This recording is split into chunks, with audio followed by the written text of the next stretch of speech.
नमस्कार दोस्तों, DD study में आपका स्वागत है। आज हम पढ़ने वाले हैं अलंकार। अलंकार दो प्रकार का होता है, अर्थ अलंकार और शब्द अलंकार। अर्थ अलंकार को हम 5 प्रकार से बना सकते हैं: उपमा अलंकार, रूपक अलंकार, उत्प्रेक्षा अलंकार, अतिशयोक्ति अलंकार और भ्रांतिमान अलंकार। इसमें सबसे पहले हम पढ़ेंगे उपमा अलंकार। उपमा अलंकार की परिभाषा है, जब पंक्ति में योजक चिन्ह आए और उसके पीछे से, सा, सी जैसे आदि लगा हो। मतलब योजक चिन्ह के पीछे सा, सी, से का प्रयोग हुआ हो। जैसे एग्जाम्पल में है चांद सा सुंदर मुख। दूसरा एग्जाम्पल है नील गगन सा हृदय शांति सा हो। यहाँ पर देखिए योजक चिन्ह भी है और सा का प्रयोग भी है। योजक चिन्ह का प्रयोग किया गया है और सा का प्रयोग भी किया गया है। इसके आगे अगला है आपका रूपक अलंकार। जब पंक्ति में दो शब्दों के बीच योजक चिन्ह आए और उसके पीछे सासी से ना आया हो। जैसे कि हमने पहले पढ़ा था उपमा अलंकार। उपमा अलंकार में योजक चिन्ह आया था और उसमें सासी से का प्रयोग हुआ था। लेकिन रूपक अलंकार में आपका योजक चिन्ह तो आया है लेकिन सासी से का प्रयोग नहीं हुआ है। वहाँ पर रूपक अलंकार होता है। चरण रूपी कमल, जैसे एग्जाम्पल है चरण रूपी कमल। इसी प्रकार हम आगे पढ़ेंगे। तीसरा है आपका उत्प्रेक्षा अलंकार। उत्प्रेक्षा अलंकार में जब पंक्ति में मानो, मनु, मनो, जानो, जनु आए वहाँ उत्प्रेक्षा अलंकार होता है। जैसे कि लगत अभद भयाव निभारी, मानव काल रात अंधियारी। इसमें देखिए मानव का प्रयोग हुआ है, इसलिए यहाँ पर उत्प्रेक्षा अलंकार है।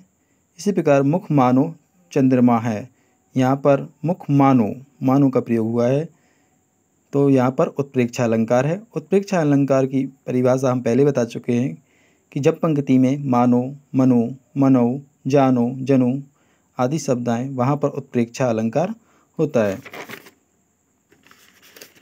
इसी प्रकार हम आगे पढ़ेंगे अतिशयोक्ति अलंकार। अतिशयोक्ति अलंकार में जहाँ किसी व्यक्ति वस्तु को बढ़ा चढ़ाकर वर्णन किया जाए, जहाँ किसी व्यक्ति या वस्तु को बढ़ा चढ़ाकर वर्णन किया जाए वहाँ पर अतिशयोक्ति अलंकार होता है। जैसे देखिए आगे नदियाँ पड़ी अपार, घोड़ा उतरे उस पार। या अगला एग्जाम्पल है हनुमान की पूँछ में लगन न पाई आग, लंका सारी जल गई गए निशाचर बाग। कहने का मतलब ये है, देखिए इसमें बताया गया है कि हनुमान की पूँछ में लगन न पाई आग, मतलब आग ही नहीं लग पाई और लंका सारी जल गई गए निशाचर बाग। मतलब यहाँ पर बड़ा चढ़ाकर बात की गई है। इसी प्रकार आपका अगली है भ्रांतिमान अलंकार। जहाँ पर भ्रम की स्थिति पैदा हो वहाँ पर भ्रांतिमान अलंकार होता है। नाक का मोती उधर में कांति से, बीज दाढ़िम का समझकर भ्रांति से। इसका एग्जाम्पल ये है। अब आगे हम पढ़ेंगे शब्द अलंकार। शब्द अलंकार 3 प्रकार से बनता है। इसमें पहला है आपका अनुप्रास अलंकार। जिस रचना में वर्ण या वर्ण समूह बार बार आते हैं वहाँ पर आपका अनुप्रास अलंकार होता है। विमल वाणी में वीणा ले, या फिर चारु चंद्र की चंचल किरणें खेल रही हैं जलथल में। इसमें देखिए चा वर्ण की उत्पत्ति बार बार हो रही है, इसलिए यहाँ पर अनुप्रास अलंकार है। यमक अलंकार में देखिए इसके आगे अगला है यमक अलंकार।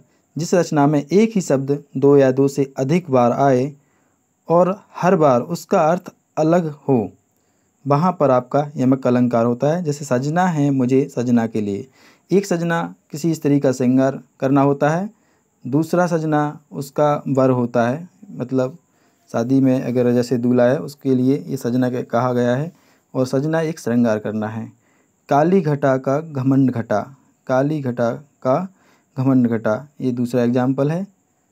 इसके आगे हम पढ़ेंगे श्लेष अलंकार।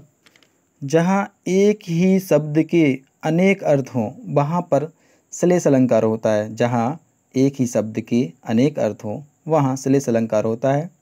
जैसे रहीमन पानी राखियो बिन पानी सब सून, पानी गए न उबरे मोती मानस चून। रहीमन पानी राखियो बिन पानी सब सून, पानी गए न उबरे मोती मानस चून। ये इसका एग्जाम्पल है। तो दोस्तों, आप इस चैनल से काफ़ी कुछ सीख सकते हैं। इस वीडियो को आप देखिए, इस चैनल को सब्सक्राइब कीजिए, शेयर कीजिए और बेल आइकन दबाना ना भूलें। धन्यवाद।